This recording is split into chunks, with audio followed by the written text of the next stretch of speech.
Nagbabaga na naman, Diyos ko po. Nag-apologize na daw si Sir. Ang nangyari was, binit niya ang restaurant management, kaso wala dun yung tao. So maybe naka-off. Pagpalagay natin naka-off si Kuya. Hindi niya na-meet personally, pero nag-come up sila into one resolution, which is a good thing. Very nice. I am not being sarcastic to what had happened because I really did not like it.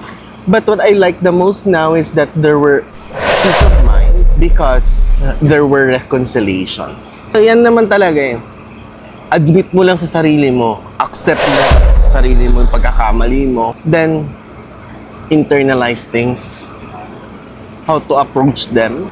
Hindi naman masamang manghingi ng tawad. Pero sana next time, di ba? Wala nang mangyaring ganun. Di natin alam kung sino yung mga nakatutok sa atin. Lalo na ngayon.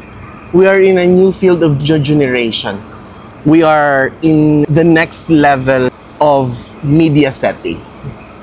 Maraming salamat po sa nag-upload nung photo na yon.